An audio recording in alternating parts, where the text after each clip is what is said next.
Bonjour Église missionnaire évangélique baptiste de l'Outaouais, voici vos annonces pour la semaine du 6 février 2022. Tous les mardis, nous avons temps de prière à 11 h. Tous les mercredis, il y a études bibliques sur Zoom à 19 h. Tous les dimanches à 16 h, il y a école du dimanche pour tous nos enfants de 3 ans à 12 ans. C'est sur Zoom. Tous les troisièmes vendredis du mois à 19 h, Femmes au cœur de la mission, FCM se rencontrent et la prochaine rencontre est le 18 février 2022. Tous les vendredis, il y a jeunesse. Pour les ados, c'est à partir de 19 h et pour les jeunes adultes, c'est à partir de 20 h. Tous les premiers samedis du mois, il y a Girls Tribe et Sisterhood. Pour Girls Tribe, c'est à partir de 17 h et pour Sisterhood, c'est à partir de 19 h. Tous les premiers et troisièmes samedis du mois, il y a Groupe des hommes. La prochaine rencontre est le 19 février 2022.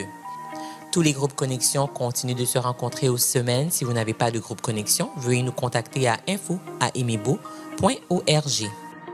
Mettez dans votre calendrier notre prochain temps de jeûne et prière ensemble le samedi 26 février à partir de 10 h sur Zoom. Le ministère d'art créatif recherche des gens de 5 ans à 45 ans pour une pièce de théâtre évangélique qui sera présentée à Égebo le vendredi saint 15 avril.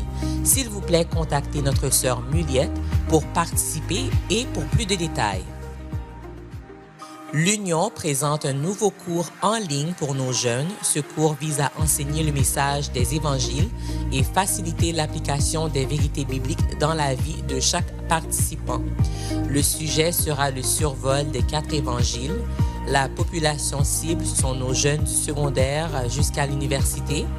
Le format sera un cours de 50 minutes sur Zoom tous les 2 jeudis soirs pendant 4 mois et il commence dès qu'ils ont à peu près 8 à 10 jeunes. Pour vous inscrire ou pour plus de détails, veuillez écrire à jeunesse@unionbaptiste.com. Tel qu'annoncé à l'étude biblique par Pasteur Arsène, nous aurons le dimanche 13 février à 10 h le culte d'adoration et de louange à l'extérieur dans le stationnement de notre église. Nous vous invitons à participer en grand nombre. Le culte sera aussi diffusé en direct sur YouTube à 10 h pour tous ceux qui seront à la maison. Il est très important de noter qu'il ne s'agit pas d'un temps de protestation contre les mesures sanitaires mises en place par le gouvernement, mais vraiment d'une démonstration de notre volonté à continuer d'adorer le Seigneur comme une seule famille en dépit des conditions difficiles qui nous sont imposées. Donc, participez en grand nombre à notre culte à l'extérieur le 13 février à 10 h. Pour les dîmes et les offrandes, nous continuons de le faire par virement Interact. Le courriel est trésorerie@emebo.org. Dans la section questions, vous mettez l'objet de votre don, dîme, offrande, mission, et le mot de passe est emebo84 en minuscule. La trésorerie a commencé à nous envoyer les reçus pour votre déclaration d'impôt 2021. Il est très important de vérifier vos courriels ou vos pourriels si vous n'avez rien reçu. S'il vous plaît, contactez la trésorerie à trésorerie@emebo.org. Nous souhaitons un joyeux anniversaire à tous ceux qui célèbrent un anniversaire de naissance, de mariage ou de conversion cette semaine. Joyeux anniversaire. Si vous nous visitez pour la première, deuxième ou troisième fois, nous vous souhaitons la bienvenue parmi nous. N'hésitez pas, si vous avez des questions, un besoin, l'Église est toujours disposée pour vous répondre et vous servir. Utilisez les moyens de contact affichés à l'écran en vous souhaitant un bon culte. Frères et sœurs en Jésus, amis internautes, bienvenue au culte d'adoration et de louange à l'église missionnaire évangélique baptiste de l'Outaouais. Nous sommes heureux de savoir que vous êtes en ligne avec nous pour adorer notre grand Dieu. Dans le psaume 117, nous lisons « Louez l'Éternel, vous toutes les nations. Célébrez-le, vous tous les peuples, car sa bonté pour nous est grande et sa fidélité dure à jamais. » En réponse à cet appel à la louange du Dieu Tout-Puissant qui nous a créés pour l'honorer et le servir, nous vous invitons à vous joindre à nous d'un seul cœur pour exalter et élever le Dieu Tout-Puissant. Mais d'abord, prions. Dieu de l'univers, c'est toi qui nous as appelés et nous avons répondu à ton appel. Nous venons t'offrir ce culte pour le Dieu d'amour que tu es. Reçois-le et prends la place en qui t'est due. Nous ne voulons pas être absorbés par aucune autre chose, ni être distraits. Nous voulons nous approcher de toi avec un cœur sincère et repentant. Visite notre cœur et notre esprit. Viens à notre secours et nous t'accueillons, ô roi. Que ton souffle vienne nous inonder et reçois notre adoration dans le précieux nom de Jésus que nous t'avons ainsi prié. Amen. Adorons notre grand Dieu ensemble.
Oui, Seigneur, les cieux proclament la gloire du ressuscité.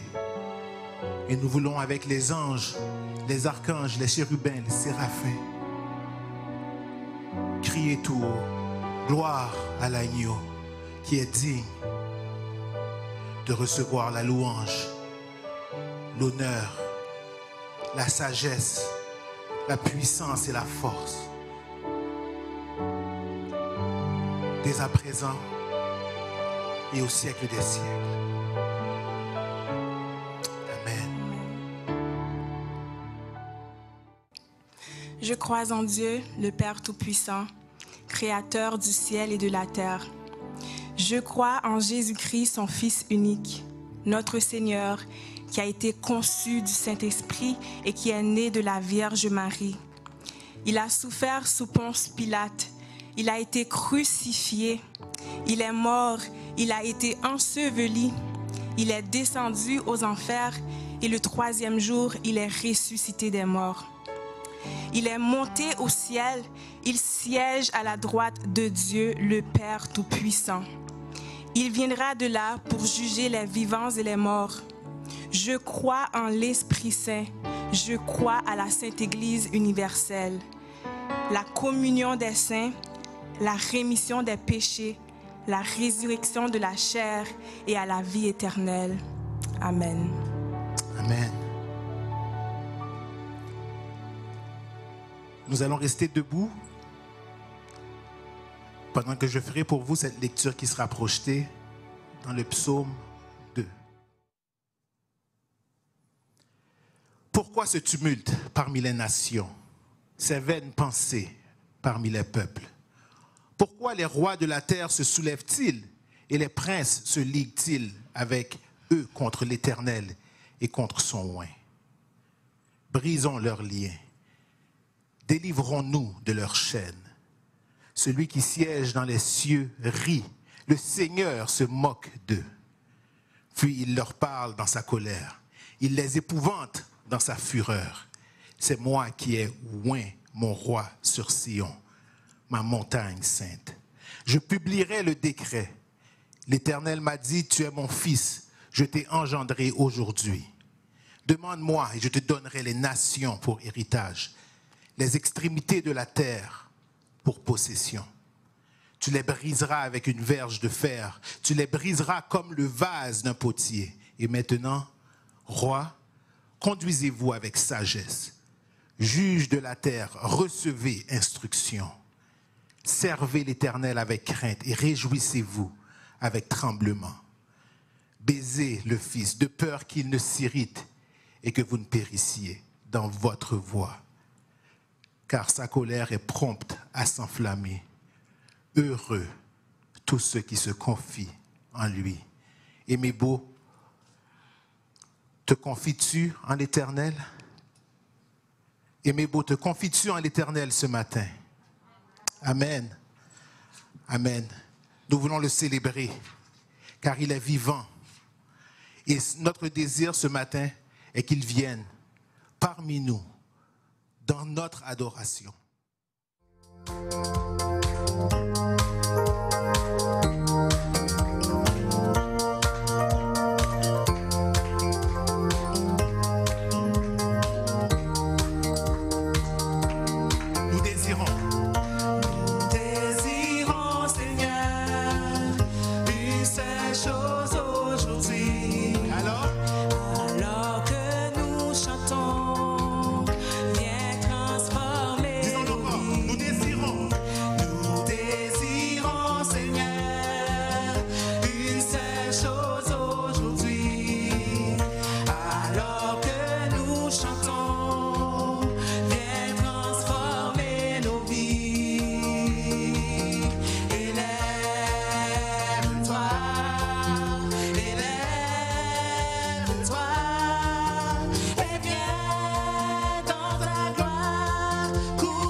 nous chantons, viens transformer nos vies.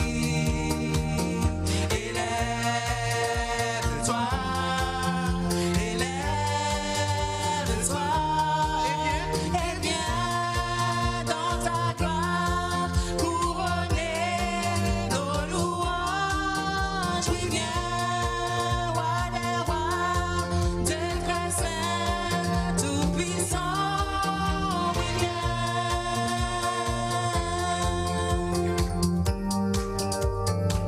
Oui, viens. Oui, viens.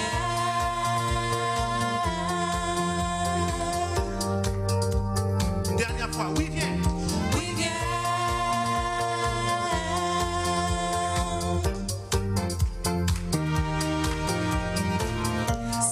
Célébrer Jésus, célébrer.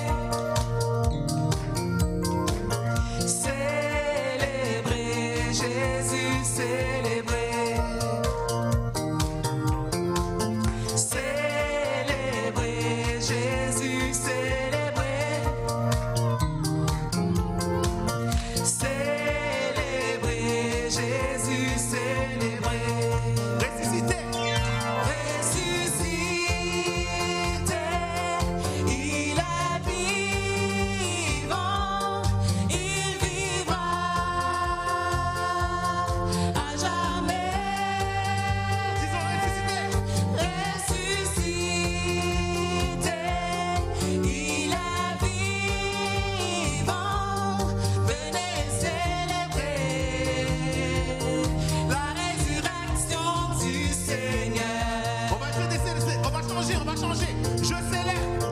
Je célèbre Jésus, je célèbre. Je célèbre Jésus, je célèbre.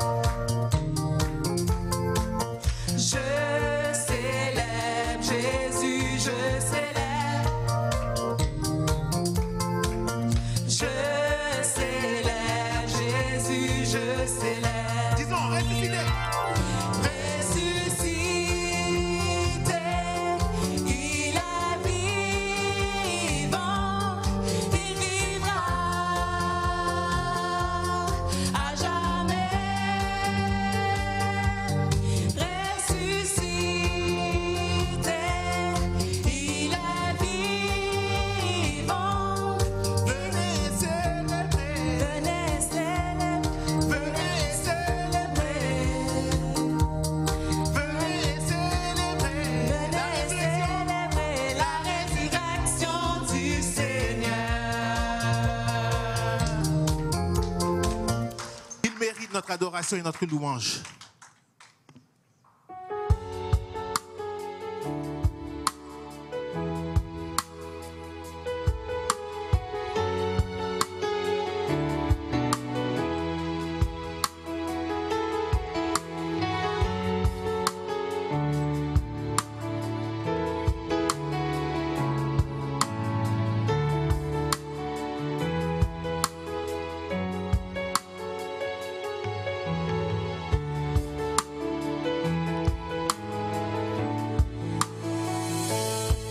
Les ténèbres ont reculé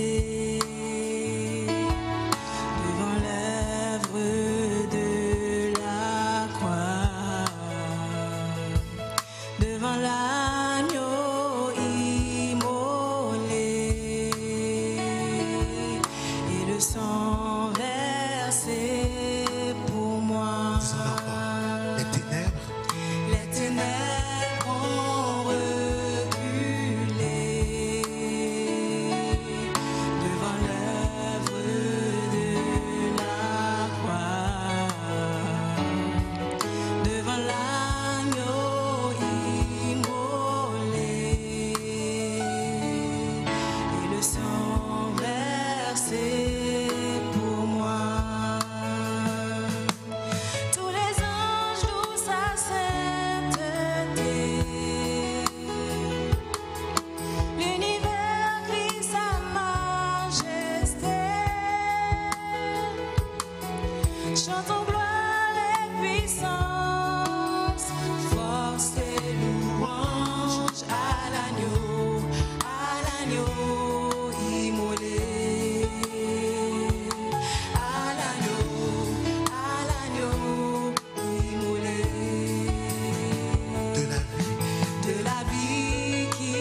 Je vais vous inviter à prendre la place en qui vous convient alors que nous allons au trône de la grâce. Prions. Père éternel, Dieu Tout-Puissant, nous te remercions pour la joie que nous avons en ta présence, pour la paix que nous jouissons en ton Fils, en Jésus, et pour l'assurance de la vie éternelle que nous avons en lui. Papa, nous venons nous prosterner à tes pieds, parce que tu es notre Dieu. Et ta parole nous dit que toutes les nations que tu as créées, que tu as faites, viendront se prosterner devant ta face et rendre gloire à ton nom. Eh bien, papa, nous venons te rendre gloire pour le Dieu que tu es. Nous ne venons rien t'apprendre en ce matin, car tu connais toutes les choses et rien n'échappe à ton pouvoir. Nos soucis, nos peines, nos difficultés ne sont pas indifférentes à toi. Délivre-nous de tout mal par ta miséricorde et libère-nous de tout péché que nous gardons dans nos cœurs et ceux que nous portons dans nos corps. Papa, toi, le Dieu Tout-Puissant, nous invoquons ta plus haute protection pour chacun d'entre nous. Seigneur Jésus, toi, la lumière du monde, protège-nous contre les pièges que l'ennemi a tendus sur notre chemin. Que ta lumière brille en nous au point de la refléter, car tu as dit dans ta parole, si nous marchons dans la lumière, nous sommes en communion les uns avec les autres, et le sang de Jésus nous purifie de tout péché. Eh bien, Papa, toi qui permets que cette communion existe, aide-nous à vivre dans l'unité. Apprends-nous à pardonner mutuellement, à être indulgents les uns avec les autres, à compatir à la douleur et aux souffrances des autres. Ô Père, nous t'implorons ta toute puissance pour la guérison de ceux et celles qui sont malades parmi nous. Nous avons la conviction que leur nom n'est pas oublié et tu n'es pas indifférent à leurs problèmes. Tu vas intervenir au moment opportun afin qu'ils soient guéris. Nous confions aussi à ta miséricorde dans toutes les personnes qui nous écoutent en ce moment et qui passent par des épreuves, par l'angoisse. Toutes les personnes qui sont éprouvées dans leur esprit, dans leur corps, viens les consoler et les soulager. Toi qui connais les besoins de chacune d'elles et devant qui tout genou doit fléchir. Papa, toi qui restaures ce qui reste de leur vie. Toi, le réparateur des brèches, relève ceux qui sont méprisés. Accueille ceux qui sont abandonnés, afin que la joie revienne dans leur vie. Et affermis ceux qui sont faibles et console ceux qui ont le cœur brisé. Père, nous savons que nous ne sommes pas seuls à t'invoquer en ce moment, mais nous savons que tu es capable de nous entendre tous. Sois attentif à nos cris et à nos supplications pour ta seule gloire. Père, nous te prions pour tous ceux qui sont élevés en autorité dans ce pays. Donne-les la sagesse de bien diriger, afin que leurs décisions n'aient pas d'impact négatif sur notre croyance et notre liberté de te servir. Nous prions aussi ce matin pour qu'il y ait la paix, la sécurité, la justice dans les pays d'où viennent nos frères et nos sœurs.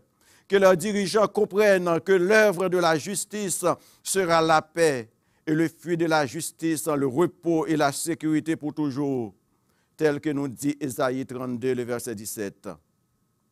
Dieu très saint, toi qui tends l'oreille à nos cris, nous crions à toi pour que l'iniquité cesse de croître en Haïti. Je prie pour qu'il n'y ait pas une montée de violence et d'escalade à partir de ce lundi 7 février et les jours à venir à cause de la lutte pour le pouvoir. Je t'en prie, ô Père, aie pitié. Aie pitié d'Haïti, aie pitié du Canada et tous les pays d'où viennent nos frères et nos sœurs qui écoutent en ce moment. Ô Père, nous voulons aussi te dire merci de nous permettre d'avoir un salaire, même lorsque nous ne travaillons pas tous. Alors que ce matin, nous t'apportons une partie de ce que tu nous donnes. Bénis l'offrande et les dîmes que nous t'avons mis à part. Sanctifie-les et multiplie-les. Enfin, Père, nous te demandons de protéger nos enfants, soit leur refuge, leur bouclier et leur forteresse. Nous savons que tes projets pour eux sont des projets de paix et non de malheur. Je prie que nos enfants puissent mettre leur espérance en ton Fils, en Jésus, et qu'ils grandissent dans ta parole. Que nos enfants soient obéissants à ta parole, obéissants à leurs parents et obéissants aux autorités établies. Et nous te faisons toutes ces demandes au nom de ton Fils Jésus, celui qui vit et qui règne au siècle des siècles. Amen.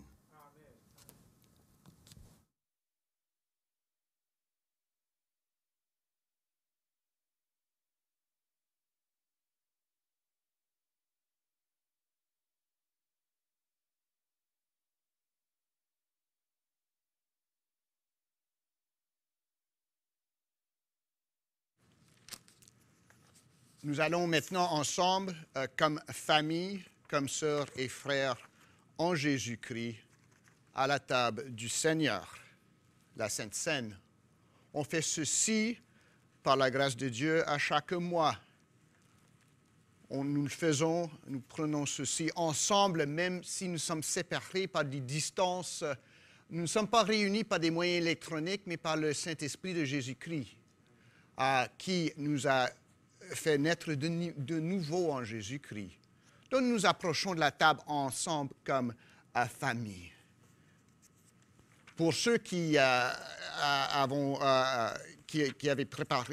participé à notre service de jeûne et prière, de prière vendredi soir, vous allez vous souvenir de ce qu'on a parlé de la question « En mémoire de moi ». Ce matin, nous approchons en mémoire de Jésus pour prendre le pain et le jus ensemble.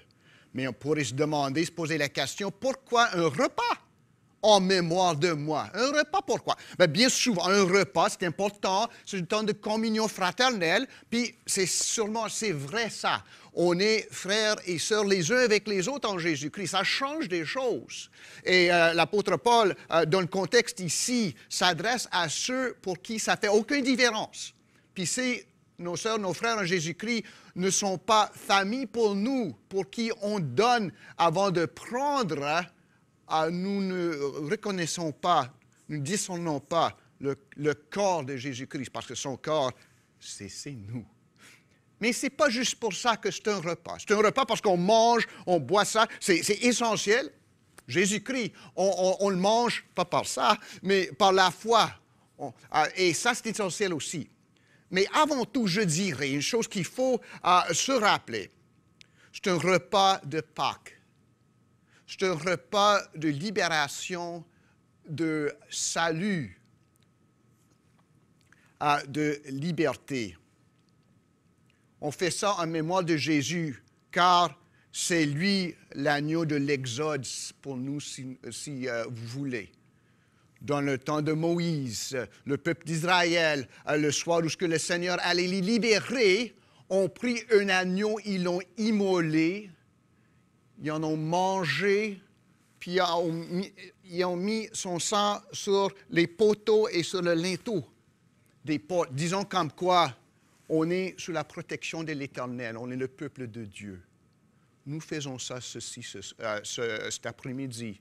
Nous prenons ce repas qui se célèbre dans l'agneau, le vrai agneau de Dieu, l'agneau immolé pour nous, l'agneau de notre secours, de notre salut, de notre délivrance. C'est son sang qui a scellé la nouvelle alliance pour nous. C'est en son sang, son corps meurtri, qu'on a la liberté.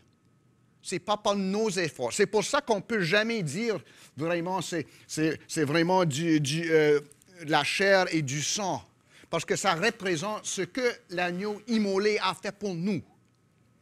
Et c'est cette liberté. On se rappelle qu'on est un peuple racheté en Jésus-Christ, pas par nos propres œuvres, mais par l'œuvre finie sur la croix de Jésus-Christ. C'est pour ça qu'on ne peut pas dire que ça, c'est un sacrifice. Ce n'est pas un sacrifice, mes amis. Le sacrifice, c'était le corps de Jésus offert une fois sur le croix de Calvaire. C'est un sacrifice, oui, mais c'est moi le sacrifice qui m'offre en action de grâce. Et vous qui vous offrez un sacrifice une offrande d'action de grâce à Jésus-Christ en reconnaissance. Donc, on reconnaît que ce repas ici, c'est une action de grâce. Ça n'accomplit rien, mais par sa grâce, Jésus se manifeste parmi nous pour que nous puissions être reconnaissants envers lui pour ce qu'il a fait. Et en même temps, ça nous rappelle, en vue de ce que lui, il a fait, nous marchons d'une manière digne de lui. Nous enlevons le levain du péché afin de pouvoir marcher en arrière, en suivant celui qui nous a délivrés et qui a ouvert le chemin au ciel et qui nous attendent déjà à la ligne d'arrivée. Donc, c'est un repas de célébration. C'est en vue de la résurrection dont on a parlé à maintes reprises lors de nos chants ce matin. C'est une occasion de célébration, de reconnaissance, de consacration de nous à la mission de Jésus-Christ, de marcher dans ses pas après lui jusqu'à ce qu'il revienne.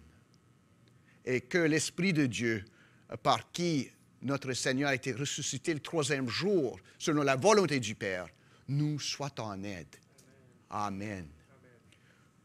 Mes amis, ma famille, le repas est ouvert à tous ceux qui ont obéi à l'appel souverain de Jésus-Christ de venir à lui pour le pardon.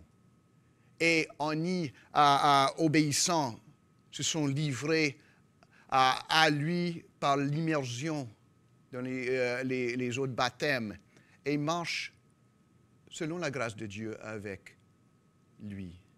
Si c'est ça le cas pour vous, ce repas, vous devez le prendre parce que Jésus vous invite de prendre ça avec son peuple. Et sinon, je vous encourage juste à attendre puis voir, de vous pencher sur ce que Jésus-Christ a fait pour des pécheurs. L'apôtre Paul nous rappelle, 1 Corinthiens 11, versets 23 et suivants. « Car j'ai reçu du Seigneur ce que je vous ai enseigné, c'est que le Seigneur Jésus, dans la nuit où il fut livré, prit du pain, et après en avoir rendu grâce, le rompit et dit, « Ceci est mon corps qui est rompu pour vous. Faites ceci en mémoire de moi. » Nous prenons tous ceci en mémoire de lui, Jésus-Christ, l'agneau immolé.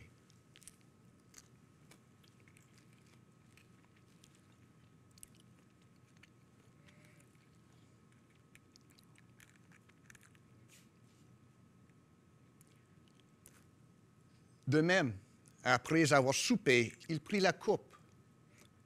Et il dit, « Cette coupe est la nouvelle alliance en mon sang.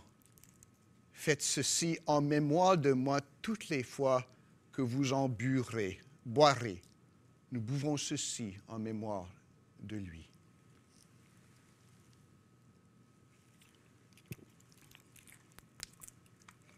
Car toutes les fois que vous mangez ce pain et que vous buvez cette coupe, vous annoncez la mort du Seigneur jusqu'à ce qu'il vienne. Prions ensemble. Ô Père céleste, Père de notre Seigneur Jésus-Christ, lui l'agneau immolé, sauveur de son Église, par le Saint-Esprit qui nous a fait naître de nouveau en Jésus-Christ pour servir à la gloire de notre Père. Ô Esprit de Dieu, sois-nous en aide, nous te prions. Accepte, nous te prions, notre reconnaissance pour le salut qui s'est effectué pour nous et pour tous qui viennent en Jésus-Christ par son sang. Sois-nous en aide, ô Esprit de Dieu, afin que nous puissions offrir, pas Jésus-Christ, mais offrir nos vies, nos paroles, nos pensées, comme une offrande d'action de grâce à notre Père qui nous a sauvés. Que nous puissions nous débarrasser du levain du péché, afin de pouvoir marcher en sainteté selon celui qui nous a sauvés, en qui maintenant nous vivons. Merci, ô Dieu Trinitaire, sois-nous en aide afin que nous puissions te servir et t'annoncer jusqu'à ce que Jésus-Christ revienne. Ô vienne Seigneur. Au nom de Jésus, nous prions. Amen. Et maintenant, disposons-nous à attendre la parole de Dieu. Notre prédicateur, notre pasteur Arsène Pierre.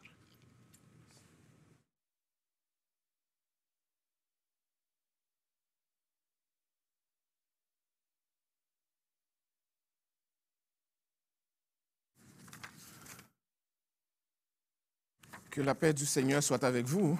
Amen.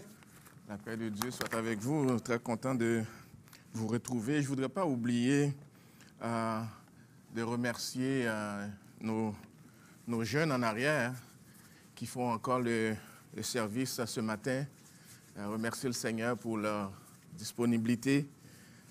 Beaucoup de nos leaders ont été touchés par le virus. Dieu merci, nous avons une bonne relève qui continue le travail et on remercie le Seigneur pour cela et on vous encourage à continuer à persévérer dans vos ministères. Que le Seigneur vous bénisse abondamment. J'aimerais aussi Juste en revenir sur notre annonce concernant dimanche prochain. J'espère que vous allez vous habiller chaud. Je ne sais pas encore quelle température il va faire, mais on va être à l'extérieur pour adorer le Seigneur ensemble. Et puis, nous prions que le Seigneur nous fasse grâce, que ce soit un beau temps, qu'il ne se fasse pas trop froid. Mais nous allons quand même nous joindre et adorer le Seigneur ensemble. Donc, ce qu'on vous demande, c'est si vous avez vos chaises pliantes, de les apporter, de vous habiller chaudement. Et puis, évidemment, les gens qui n'ont pas de chaises pliantes peuvent venir. On peut sortir quelques chaises ici, mais ça facilitera les choses, évidemment. Donc, on vous attend. On vous attend. Et puis, comme l'annonce l'a précisé aussi, nous ne serons pas là pour protester. Nous viendrons adorer le Seigneur et le glorifier. C'est le but premier et le seul but de ce temps d'adoration. Et nous continuons à prier pour que le Seigneur touche le cœur de nos dirigeants et que cette consigne de vérifier les passes pour entrer à l'Église puisse tomber et qu'on puisse se retrouver très bientôt dans le sanctuaire pour adorer le Seigneur ensemble. Ce matin, on va introduire une nouvelle série sur le caractère du disciple de Jésus-Christ. On pourrait se poser la question, à quoi reconnaît-on un disciple de Jésus-Christ?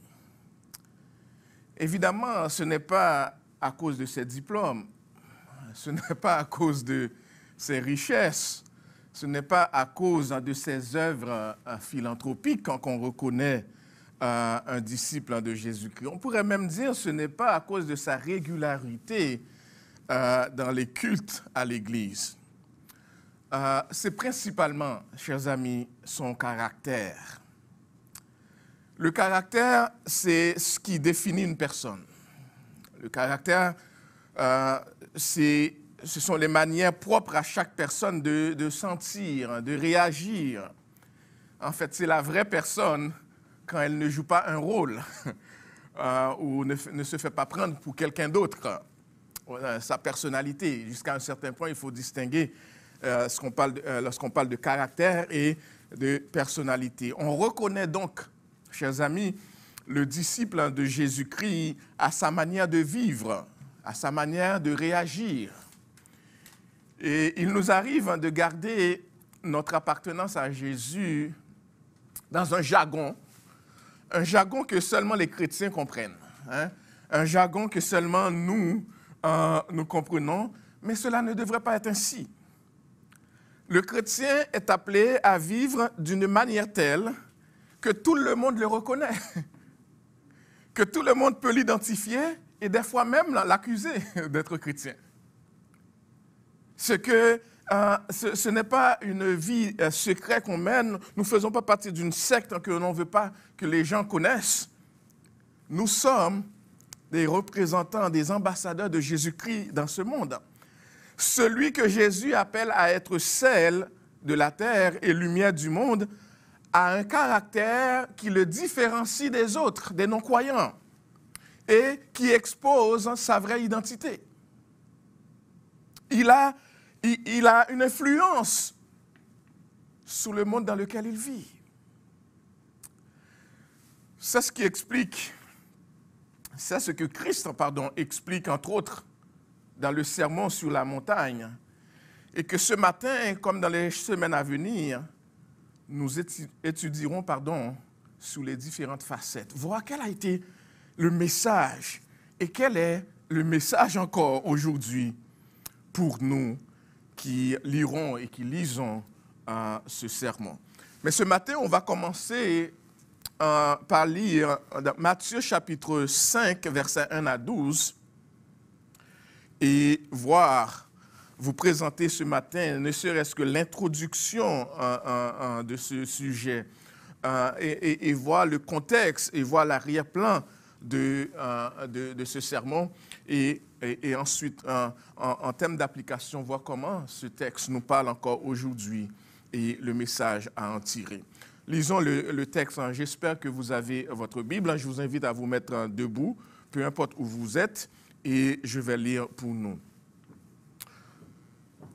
Voyant la foule, Jésus monta sur la montagne, et après qu'il se fut assis, ses disciples s'approchèrent de lui, puis, ayant ouvert la bouche, il les enseigna et dit, « Heureux les pauvres en esprit, car le royaume des cieux est à eux. Heureux les affligés, car ils seront consolés. Heureux les débonnaires, car ils hériteront la terre. Heureux ceux qui ont faim et soif de la justice, car ils seront rassasiés. Heureux les miséricordieux, car ils obtiendront miséricorde. Heureux ceux qui ont le cœur pur, car ils verront Dieu. Heureux ceux qui procurent la paix, car ils seront appelés fils de Dieu. Heureux ceux qui sont persécutés pour la justice, car le royaume des cieux est à eux. Heureux serez-vous lorsqu'on vous outragera, lorsqu'on vous persécutera et qu'on dira faussement de vous toutes sortes de mal à cause de moi. Réjouissez-vous et soyez dans l'allégresse, parce que votre récompense sera grande dans les cieux, car c'est ainsi qu'on a persécuté les prophètes qui ont été avant vous. Parole du Seigneur. Merci, vous pouvez vous rasseoir. Père, notre bon Père céleste, du Trinitaire, Père, Fils et Saint-Esprit, voici ta parole que nous venons de lire. Et dans nos limites, nous n'avons pas, Seigneur, tout ce dont nous avons besoin pour l'enseigner avec toute la sagesse nécessaire. Et nous appelons à l'onction de ton Saint-Esprit pour délier nos pensées, notre langue et aussi nos oreilles, de manière non seulement à l'enseigner avec une grâce qui vient de toi, mais aussi à l'écouter comme parole venant de toi, pour que cette parole ait à nous transformer de manière, Seigneur, non seulement à mieux te connaître, mais à mieux te servir, et pour être ces représentants, ces ambassadeurs de Jésus-Christ que tu nous appelles à être dans ce monde. Merci pour le salut en Jésus-Christ, et merci parce qu'aujourd'hui encore, tu sauves, et nous comptons sous ta grâce, par Jésus-Christ, notre Seigneur et Sauveur. Amen. Amen. Quelques mots d'explication au sujet du sermon sur la montagne.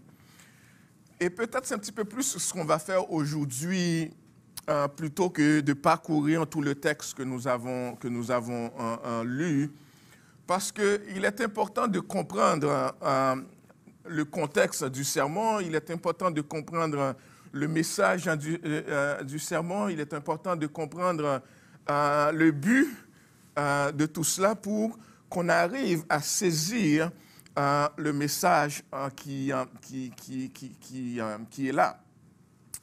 Les chapitres 5, 6 et 7 de Matthieu sont un sermon célèbre qu'on appelle le sermon sur la montagne. On aurait pu l'appeler le sermon sur le caractère du disciple de Jésus-Christ ou autrement, mais en l'appelant le sermon sur la montagne, on a focusé plus sur l'endroit où le sermon a été prononcé plutôt que le contenu du sermon en tant que tel.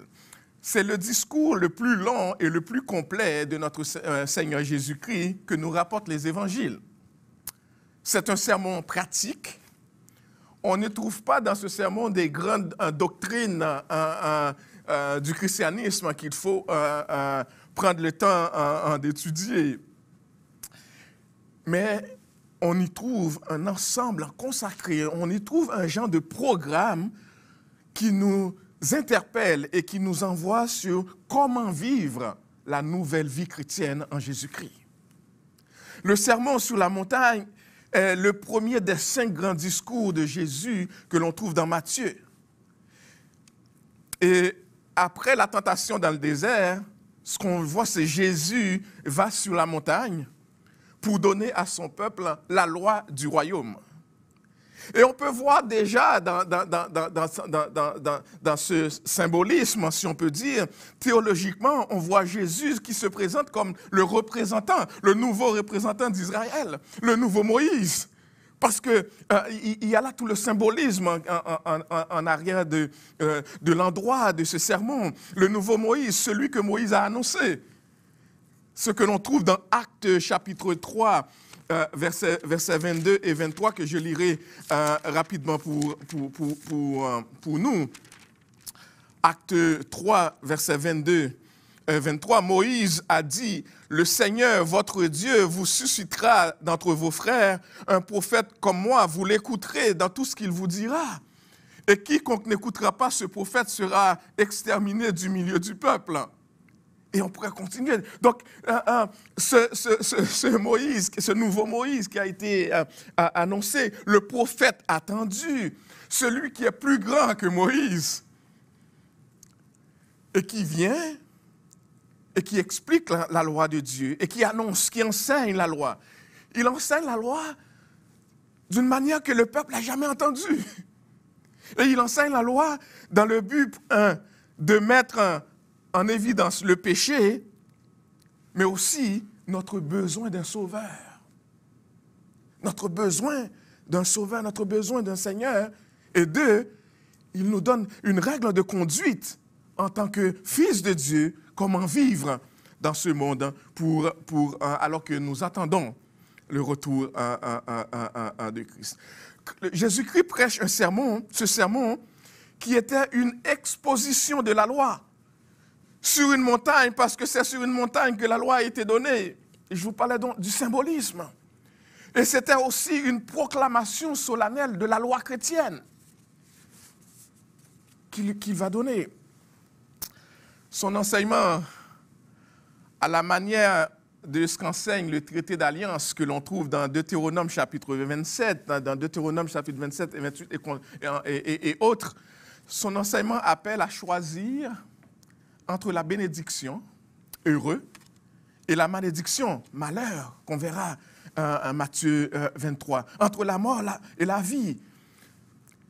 Le message qu'il prêche est inattendu et surprenant. Il dit que le royaume de Dieu n'appartient pas aux grands et aux riches de ce monde. Il dit que le royaume de Dieu n'appartient pas à ceux qui possèdent beaucoup de richesses, à ceux qui ont une grande réputation, à ceux qui ont les moyens économiques et financiers. Mais plutôt, ça appartient à ceux qui sont pauvres en esprit. Message inattendu, surprenant. Il dit que les fils de Dieu qui verront et qui posséderont la terre sont appelés à ressembler à lui, à Jésus.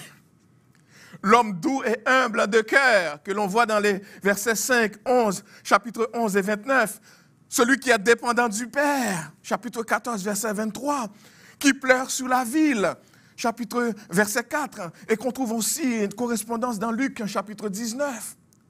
Celui qui témoigne de la bonté, verset 7, qui procure la paix, verset 9.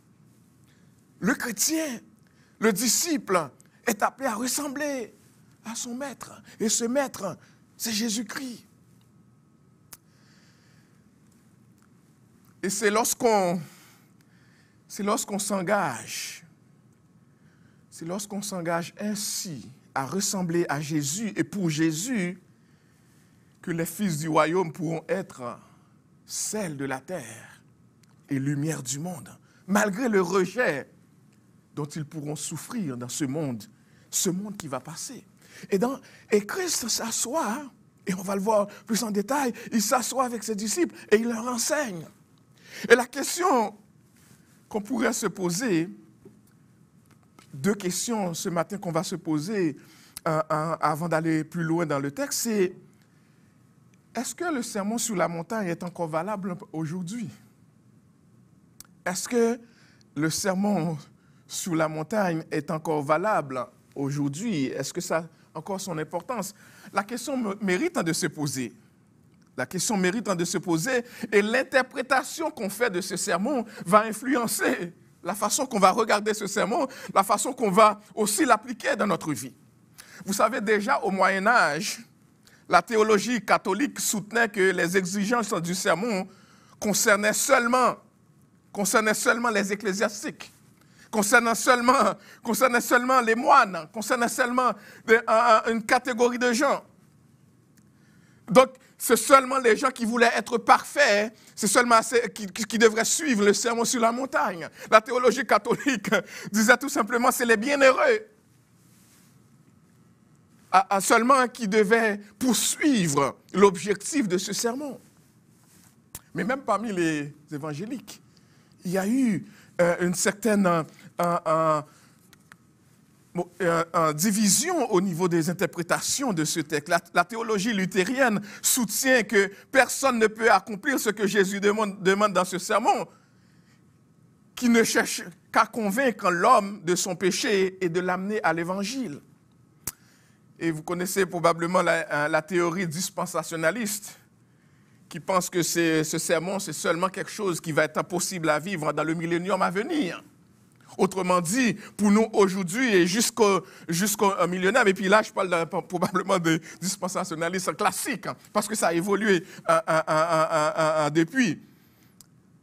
C'est Albert Schweitzer qui a dit que ce sermon est un programme de réforme sociale pour une société sans violence. En fait, c'est Léon Tolstoï qui a dit ça. Alors que Schweitzer a dit plutôt, c'est quelque chose pour le millénium à venir. Donc, on n'a pas besoin à s'en occuper, de trop s'en faire. On peut le lire, c'est un beau programme, c'est une belle réforme, mais peut-être ce n'est pas si important que cela. Parce que lorsqu'on regarde ce sermon et lorsqu'on lit les paroles de Christ, une question qu'on doit se poser, c'est est-ce que ce sermon s'adresse à des chrétiens, à des serviteurs de Jésus-Christ, ou est-ce que ce sermon, et c'est le danger dans lequel plusieurs sont tombés, c'est est-ce que ce sont les œuvres que Christ appelle à faire pour pouvoir se mériter le salut? Est-ce que Christ nous demande de faire toutes ces choses pour qu'on puisse avoir le salut? Ou tout simplement, est-ce que Christ s'adresse à ses disciples et leur demande, voici comment vivre la vie chrétienne une fois sauvés par les mérites, par la grâce de Dieu, par la foi, au moyen de la foi en Jésus-Christ. Une chose que toutes ces interprétations oublient, chers amis, c'est le principe suivant. C'est vrai que lorsqu'on regarde Matthieu chapitre 5 et qu'on regarde ce que Christ enseigne, c'est vrai que lorsqu'on le regarde, on peut dire, qui peut arriver vraiment à vivre cette vie? Mais vous savez quoi? Comme le disait Augustin, je crois, Dieu donne ce qu'il ordonne. Dieu donne ce qu'il ordonne. Par nous-mêmes, nous ne pourrons pas vraiment.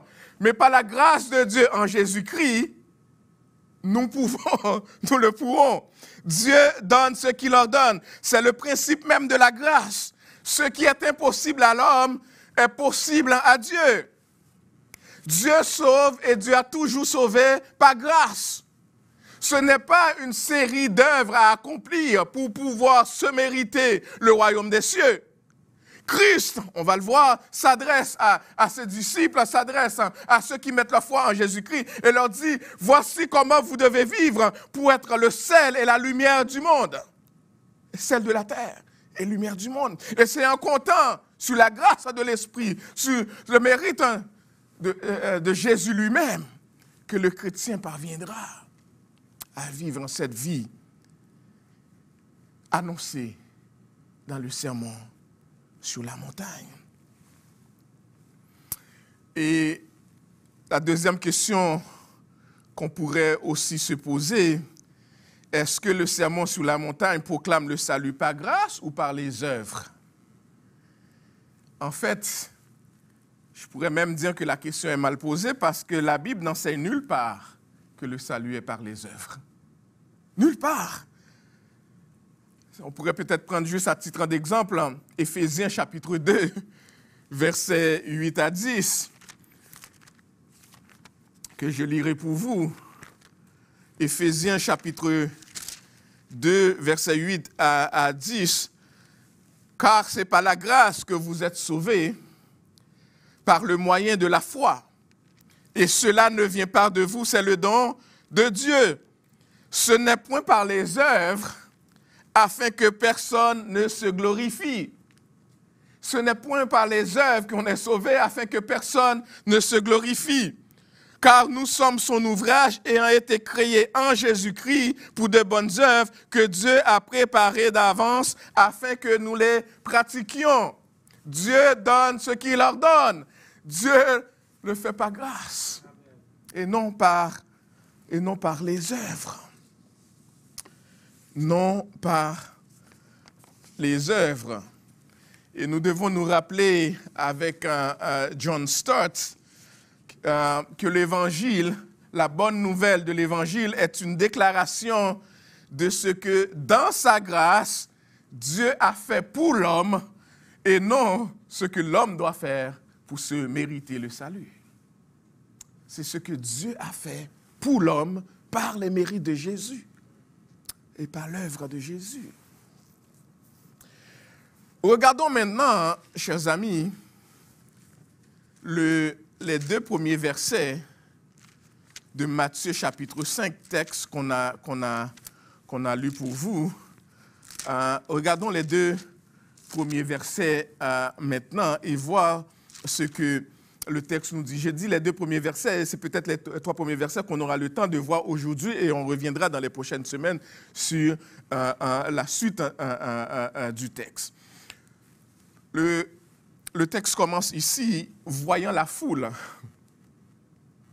Voyant la foule, Jésus monta sur la montagne. Et après qu'il se fut assis, ses disciples s'approchèrent de lui. Verset 1er. Puis, ayant ouvert la bouche, il les enseigna et dit. Jésus, voyant la foule, et il y a d'autres versions, surtout Luc, qui parlent des foules. Et de quelle foule est-il question ici? Mais si on devait lire le texte avant, on aurait déjà eu une idée de quelle foule il est question, parce que les versets 22 à 25 nous avaient déjà donné le contexte. Versets 23 à 25, pardon. Je lis pour nous. Verset 23 de Matthieu chapitre 4. Jésus parcourait toute la Galilée, enseignant dans les synagogues, prêchant la bonne nouvelle du royaume et guérissant toute maladie et toute infirmité parmi le peuple. Sa renommée, Jésus était au pic de sa popularité. Sa renommée se répandit dans toute la Syrie. Et on lui amenait tous ceux qui souffraient de maladies et de douleurs, de divers genres, des démoniaques, des lunatiques, des paralytiques, et il les guérissait. Une grande foule le suivit. Et c'est de cette foule-là dont il est question. Une grande foule le suivit de la Galilée, de la Décapole, de Jérusalem, de la Judée et au-delà du Jourdain.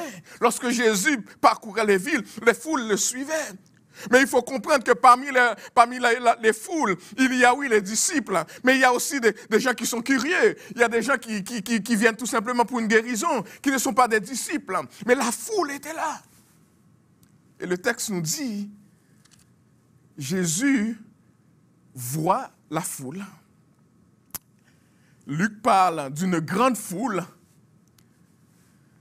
Jésus les voit, et qu'est-ce que Jésus fait? À la suite du texte, il se fut assis.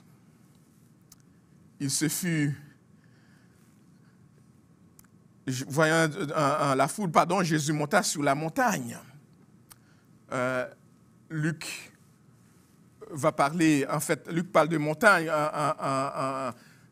on dit plutôt que c'était une colline, un flanc, le flanc de la montagne. Il faut comprendre que dans Luc chapitre 6, verset 17, le texte qu'on pourrait dire en parallèle, dans Luc, Jésus monta d'abord sur la colline, verset 12, puis, lors de sa descente, s'arrête à mi-chemin, sur un plateau, verset 17. Donc Matthieu ne parle pas de la montée Donc Matthieu nous rapporte l'histoire un peu comme si il avait une vision ovale d'où Jésus se trouvait, contrairement à Luc qui nous raconte d'abord la montée et ensuite la descente de Jésus et puis son arrêt à mi-chemin. Matthieu et Luc nous donnent pas des versions différentes et complètement confuses comme certains voudraient le faire croire. Au contraire, chacun donne une perspective selon ce qu'ils veulent en montrer. C'est comme si Matthieu nous donnait une vision elliptique, ovale, où se trouve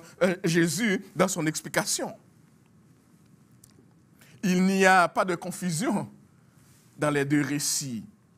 Mais le texte nous dit, Jésus arrive sous le flanc d'une montagne, il s'assit. Il s'assit, c'était une position habituelle dans le temps pour enseigner. Aujourd'hui, nous, en Occident, on se met debout, on est devant une chaire, on enseigne. C'est la façon, mais dans les synagogues et dans le temps, la façon de faire, c'était on s'assit, on s'assoit et on enseigne. Il semble que c'était la posture privilégiée des enseignants de la synagogue et des écoles de l'époque, selon Luc chapitre 4, verset 20, Matthieu 13, verset 2. Et les auditeurs, donc, ils voient la foule, ils s'approchent de la colline, ils s'assoient. Et les auditeurs, qui étaient les auditeurs de Christ? Je vous le précise, parce que c'est important de le savoir, et pour éviter toute forme de confusion. Le fait que la foule était là ne signifie pas nécessairement que l'enseignement pratique était pour toute la foule. Parce que le texte est très précis pour nous dire, une fois assis, voyant la foule, les disciples s'approchèrent de lui, puis ayant ouvert la bouche, Jésus va s'adresser à qui? Jésus va s'adresser à ses disciples. Oui, les gens autour vont entendre le même message, mais l'enseignement est adressé spécifiquement aux disciples de Christ.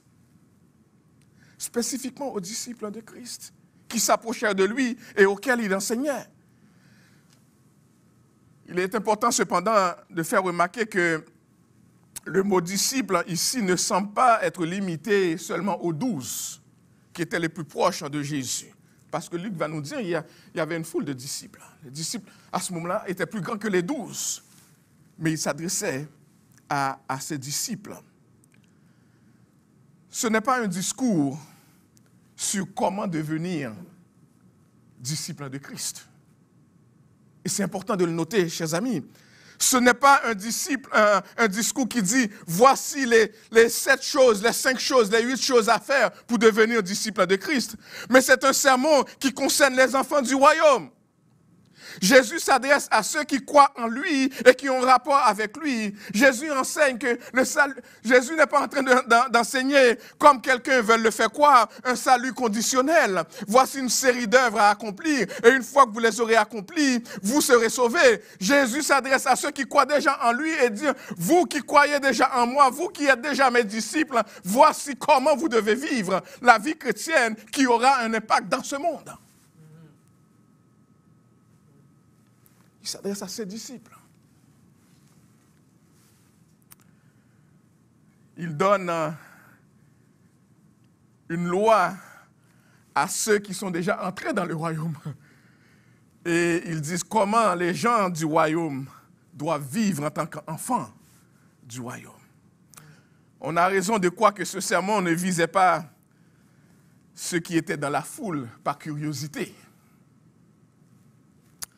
Le texte commence par nous dire que Jésus s'adresse à ses disciples pour les enseigner, verset 1. Son enseignement a peut-être duré plusieurs jours, pas seulement quelques heures, pas seulement quelques minutes. Et la parole de Dieu nous dit, chapitre 7, verset 28 à 29, que après que le peuple ait fini de l'écouter, les gens étaient stupéfaits. Waouh! On n'a jamais vu un enseignant comme cela. Il enseigne la vérité avec tant de grâce. Avec tant de grâce.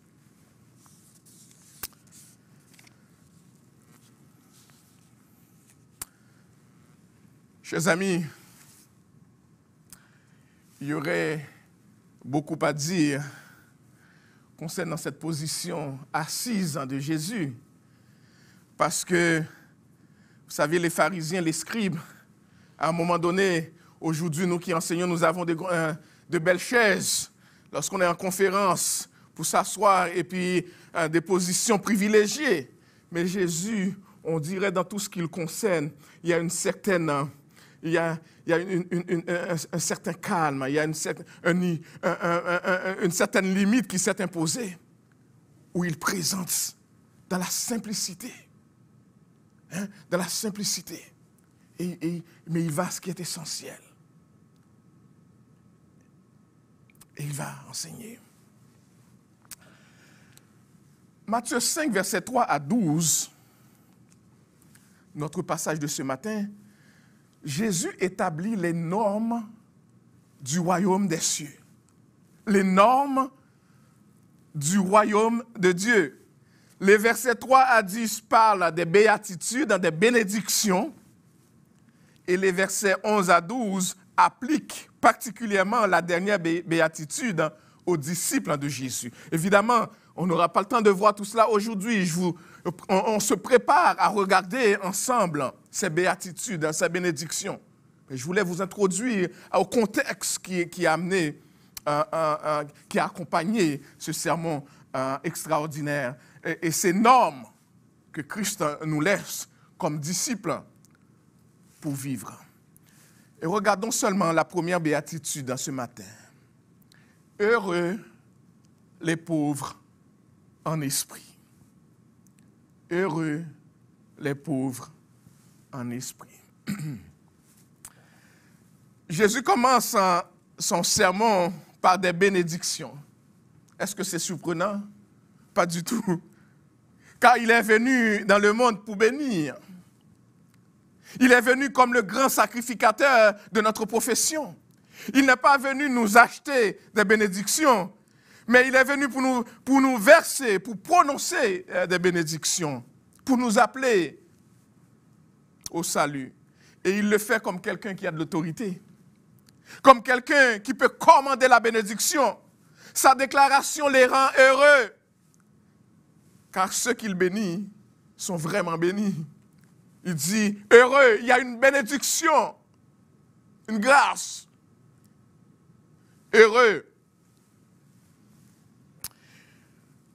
L'Ancien Testament se terminait par une malédiction. Vous vous rappelez Malachie, au Malachie chapitre 4, verset 6. Mais l'Évangile commence par une bénédiction. Chacune des bénédictions que le Christ prononce possède une double intention. Dans chaque bénédiction, on va les voir, il y a une double intention. La première intention, c'est montrer que montrer qui sont ceux, qui doivent être considérés comme vraiment heureux. Voyez-vous, le texte nous montre d'abord qui sont vraiment heureux. Dans ce monde qui se dit à la recherche du bonheur, qui se dit à la recherche de la bénédiction, le peuple de Dieu dit, le Christ, le Seigneur nous dit, voici ceux qui sont vraiment heureux. Et ensuite, il va nous dire en quoi consiste le vrai bonheur. Le vrai bonheur ne consiste pas à se posséder les richesses de ce monde. Le vrai bonheur consiste à faire partie du royaume des cieux. Par la grâce de Dieu, par le moyen de la foi en Jésus-Christ. Que signifie être pauvre en esprit? Que signifie être pauvre en esprit? Est-ce que cela veut dire être pauvre d'esprit? C'est une joke interne entre moi et mon frère. Est-ce que ça veut dire être pauvre financièrement? Non. Être pauvre, dans ce verset, Jésus nous donne une description. Qui sont vraiment les bienheureux? Qui sont vraiment les personnes bénies? Qui sont vraiment les personnes heureuses? Qui sont les bienheureux, les bénis? C'est une formule qui était fréquente dans l'Ancien Testament, principalement dans les psaumes et dans les proverbes. En passant, j'espère que notre sœur Anaïs peut seulement afficher ces textes-là pour nous. On n'aura pas le temps de les chercher, les regarder tous. Mais on pourrait regarder, si vous vous rappelez, psaume 1er, verset 1er. Heureux l'homme qui ne marche pas. Voyez-vous, la formule était très présente dans l'Ancien Testament et dans les psaumes et dans les proverbes. Heureux l'homme qui ne marche pas selon le conseil des méchants. Chapitre 2, verset 12, nous dit « Heureux tous ceux qui se confient en lui. » Heureux tous ceux qui se confient en lui. Le psaume 32, verset 1er nous dit « Heureux celui à qui la transgression est remise, à qui le péché est pardonné. » Verset 34, verset 9. Chapitre 34, verset 9 nous dit « Craignez l'Éternel, vous ses saints, car rien ne manque à ceux qui le craignent. » Chapitre 40, verset 4. Heureux l'homme qui place en l'Éternel sa confiance et qui ne se retourne pas vers les hautains et les menteurs. Chapitre 94, verset 12. Heureux l'homme que tu châties, ô Éternel, et que tu instruis par ta parole.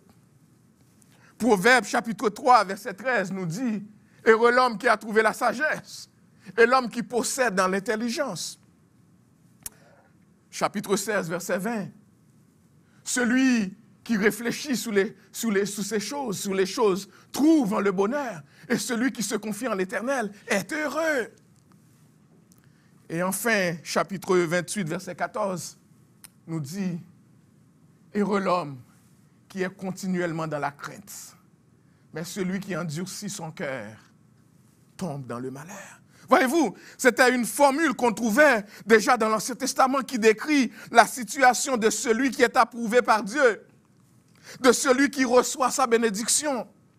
Ceux qui se reconnaissent spirituellement pauvres, les pauvres en ce qui concerne les choses de l'esprit. C'est ce que ça veut dire. Ceux qui se reconnaissent spirituellement pauvres ou les pauvres en ce qui concerne les choses de l'esprit. Ceux qui reconnaissent leur misère spirituelle et qui ont appris particulièrement dans les temps d'épreuve à dépendre pleinement de Dieu, à dépendre uniquement de la grâce de Dieu. Il y a une bénédiction pour ces gens-là qui ne cherchent pas le bonheur ailleurs et qui comprennent spirituellement par l'œuvre de l'Esprit que la grâce, la bénédiction se trouve auprès de Dieu et qui ne la cherchent que là, même dans les épreuves. Et le texte nous dit qu'il y a une bénédiction pour ces gens.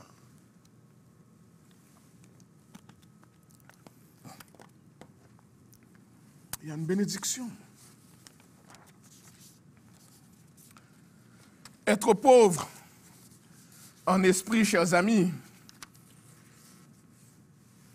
est une disposition gracieuse de l'âme. Pardon. Une disposition par laquelle nous sommes vidés de nous-mêmes afin d'être remplis de Jésus-Christ.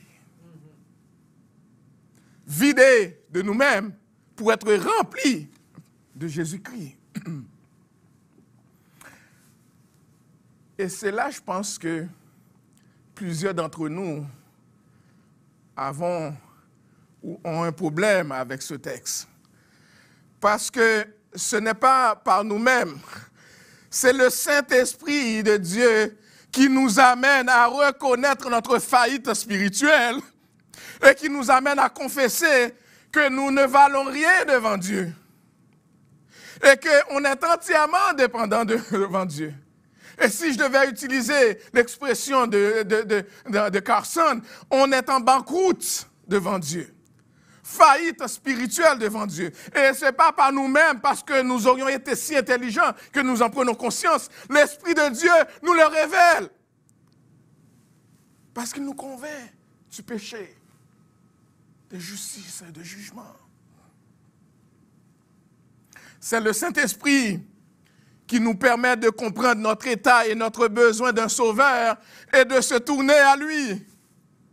c'est la condition de tous les repentis spirituels. Heureux sommes-nous. Heureux. Être pauvre en esprit, c'est renoncer à toute confiance en notre propre justice, en nos propres forces, pour dépendre du mérite et de l'œuvre de Jésus-Christ pour notre justification. Et de l'esprit et de la grâce du Christ pour notre sanctification. C'est important de comprendre qu'il ne s'agit pas par orgueil ou par prétention de nous rendre pauvres. Comme si Pasteur Francky commençait aujourd'hui à donner tout ce qu'il possède parce qu'il veut devenir pauvre. Je ne sais pas toutes ses richesses, combien il possède, mais ce n'est pas de cette pauvreté dont il est question ici. En fait, Pasteur Francky n'est pas si riche que cela.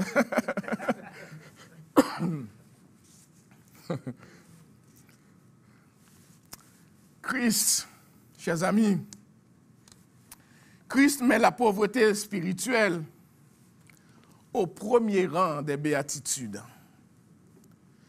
Parce que le renoncement à soi est la première leçon que nous avons besoin d'apprendre. Lorsqu'on est à l'école de Jésus, la première leçon qu'on a besoin d'apprendre, c'est le renoncement de soi, être vidé de nous-mêmes pour être rempli par Jésus. C'est le fondement même de la foi chrétienne. C'est le fondement même de la foi chrétienne.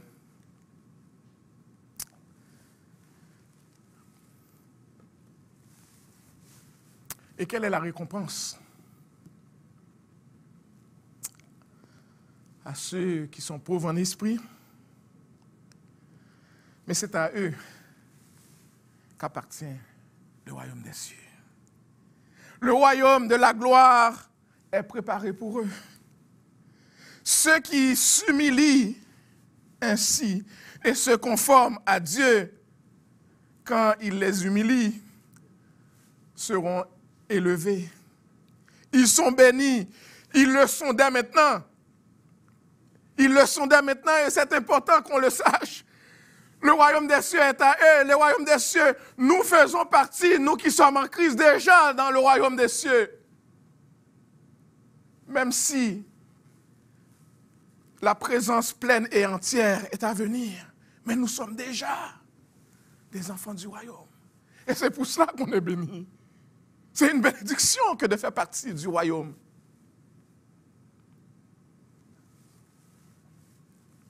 Et quel privilège. Ils sont maintenant bénis dans ce monde. Dieu les regarde avec bonté. C'est à eux que Dieu accorde sa grâce. Mais en même temps, chers amis, alors qu'on parle, pardon, il est important de faire attention pour ne pas faire l'apologie de la pauvreté ou le dénigrement de la richesse. Comme l'a compris un empereur il y a quelques années de cela, l'empereur Julien l'Apostat, pardon, qui a vécu en 332-363, il semble qu'il a dit qu'il voulait confisquer tous les biens des chrétiens afin que les chrétiens deviennent pauvres et puissent entrer dans le royaume des cieux. Mais voyez-vous, c'est une mauvaise compréhension de l'Évangile. Ce que Dieu nous dit, ce n'est pas de ne pas avoir de la richesse, mais d'avoir une pauvreté spirituelle. Ce n'est pas par prétention de chercher à être pauvre financièrement dans ce monde, mais avoir cette disposition de l'âme que l'Esprit donne pour le reconnaître comme Seigneur et Sauveur, pour reconnaître Jésus comme Seigneur et Sauveur. La Bible n'enseigne pas que tous les pauvres sont bénis et tous les riches en sont maudits. Non. Même si, en même temps, il ne faut pas sous-estimer l'enseignement de Jésus en Matthieu chapitre 6 au sujet de la pauvreté et de la richesse.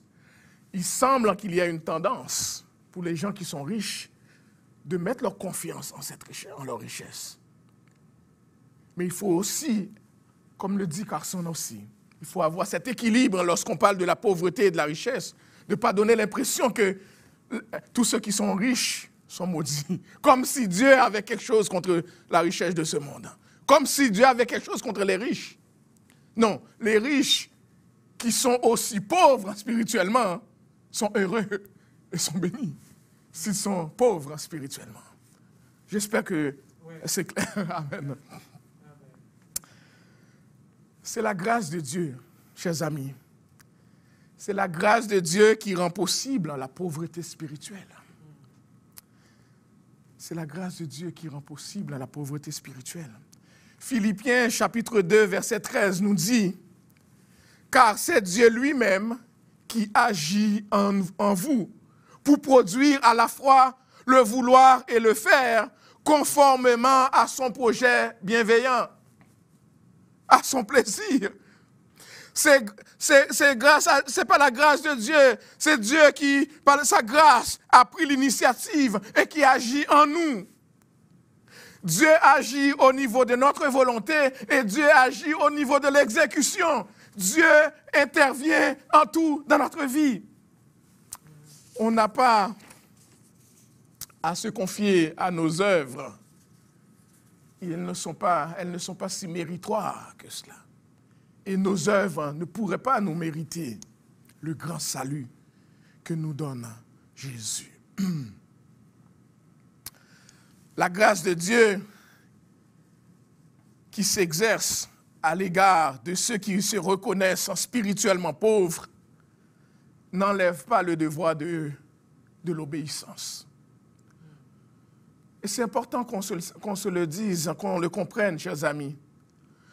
Ce n'est pas parce que par grâce, Dieu nous révèle notre pauvreté spirituelle au point de crier à lui que nous devons oublier que nous lui devons obéissance. Il ne faut pas oublier le sens du message de Jésus dans le sermon sur la montagne. Le sens du message, c'est comment vivre la vie chrétienne de manière à influencer ce monde qu'il veut gagner à lui. Parce qu'il y a d'autres personnes dans ce monde que Jésus veut gagner à lui, qui ne sont pas encore sauvés. Et Jésus veut utiliser ceux qu'il a déjà sauvés pour les gagner à lui. Et nous sommes appelés à vivre différemment dans ce monde. Et pour être sel et lumière dans ce monde, sel qui assaisonne ce monde, lumière qui brille dans ce monde, qui les attire vers Jésus, nous avons besoin de vivre de la manière conforme à l'évangile que Jésus lui-même nous enseigne. Et c'est seulement ainsi que nous pouvons avoir cet impact. Amen. Amen. Seulement ainsi. J'aimerais juste souligner quelques points avant de terminer. Souligner quelques points.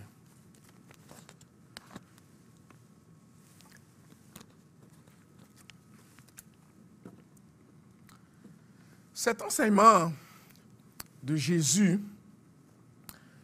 est destiné à corriger les erreurs du monde dans lequel nous vivons. Parce que les hommes prétendent qu'ils poursuivent la bénédiction. Mais qu'est-ce qu'on voit? Ils poursuivent la bénédiction en prenant un mauvais chemin. Parce que la bénédiction ne se trouve pas dans le niveau de notre compte en banque. La bénédiction ne se trouve pas dans les richesses de ce monde. La bénédiction ne se trouve pas par rapport au nombre de diplômes que nous possédons, bien que ces choses soient des bonnes choses. Nous cherchons le bonheur, nous cherchons la bénédiction, mais nous empruntons un mauvais chemin. Ils choisissent plutôt leur propre illusion. C'est comme s'ils disent en eux-mêmes, heureux ceux qui sont riches. Heureux ceux qui sont grands, qui sont honorables dans ce monde. Heureux ceux qui passent leur vie dans la joie et dans les plaisirs. Mais ils oublient que ces plaisirs sont éphémères. Et un jour, ils auront à rendre compte de leur vie ici-bas. Ce n'est pas ça le vrai bonheur. Et c'est ce que le texte nous dit. Notre Seigneur vient corriger cette erreur fondamentale et donner une nouvelle perspective et nous donner une toute autre notion du bonheur. Le vrai bonheur se trouve en Jésus et en Jésus seul. Et c'est seulement les pauvres en esprit qui en profitent, qui le vivent. Deuxièmement, cet enseignement est conçu pour encourager les faibles et les pauvres qui ont reçu l'Évangile, en les assurant que l'Évangile ne rend pas heureux seulement ceux qui sont importants, qui sont riches, qui sont célèbres, mais même les plus petits, même les plus petits dans le royaume des cieux, dont le cœur est droit avec Dieu, est heureux. Peu importe ton niveau de scolarité, peu importe tes moyens financiers, si tu as ta foi en Jésus-Christ, tu es heureux. Tu es heureux. Tu es béni. Enfin, cet enseignement nous rappelle le but de la révélation divine. Cet enseignement vise à nous faire connaître ce que Dieu attend de nous et ce que nous pouvons attendre de lui. C'est cet évangile que nous sommes tenus de croire. C'est cela la foi. La foi qui vise à nous conformer au caractère de Christ.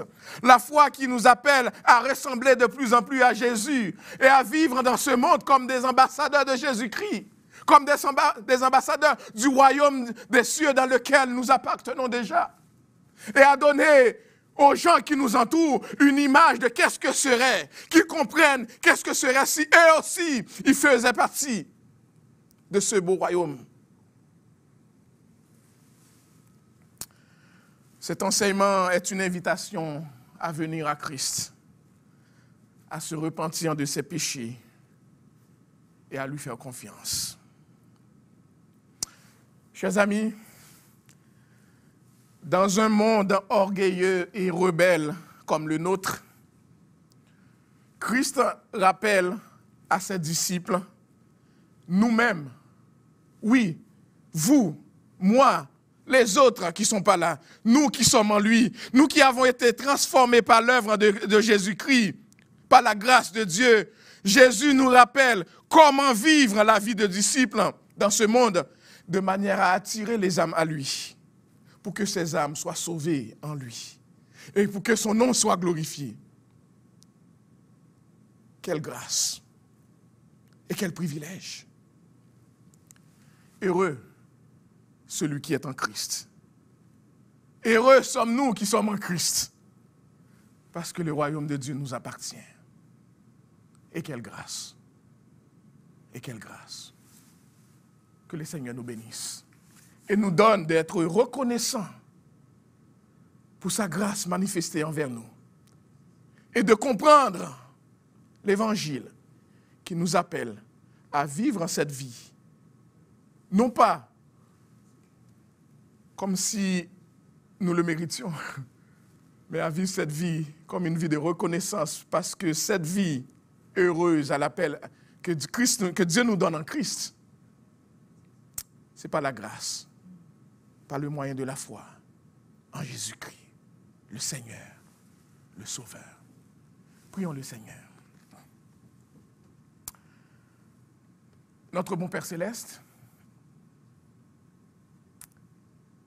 quelle joie de savoir ce matin que nous sommes parmi ces heureux, ces bénis, qui faisons partie de ton royaume et qui attendons le retour de notre Seigneur et Sauveur Jésus-Christ pour vivre dans la félicité éternelle avec toi.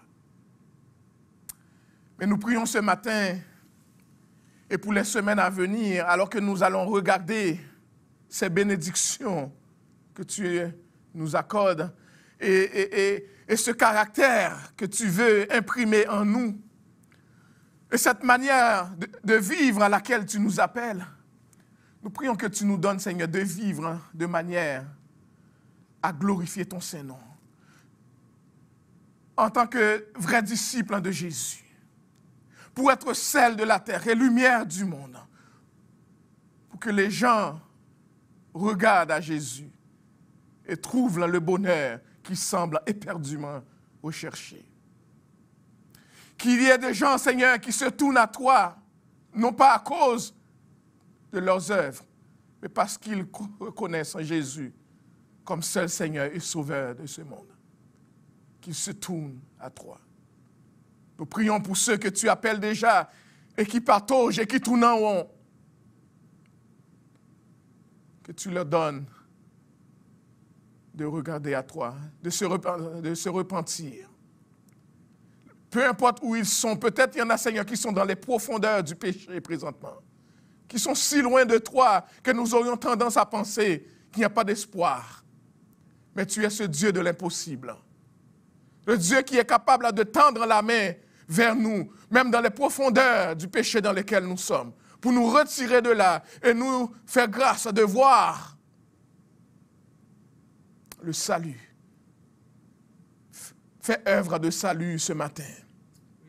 Parle, Seigneur. Touche les cœurs. Il y en a peut-être, Seigneur, qui sont tourmentés en attendant l'enseignement de ta parole et qui sont indécis, qui ont besoin que ton Saint-Esprit les convainque. Ouvre leurs yeux pour qu'ils regardent à toi et chassent de leurs pensées tout esprit qui voudrait les éloigner de toi. Fais-le pour la gloire de ton Saint-Nom, par les mérites de Jésus, au nom duquel nous avons osé te prier. Amen. Amen. Merci de vous lever alors que nous allons prononcer les paroles de bénédiction pour vous ce matin. Et que la paix et la grâce de notre Seigneur et Sauveur Jésus-Christ, l'amour du Dieu le Père, la douce et intime communion de l'Esprit Saint reste et demeure sur chacun d'entre nous, dès à présent et éternellement. Que le Seigneur bénisse votre journée et votre semaine.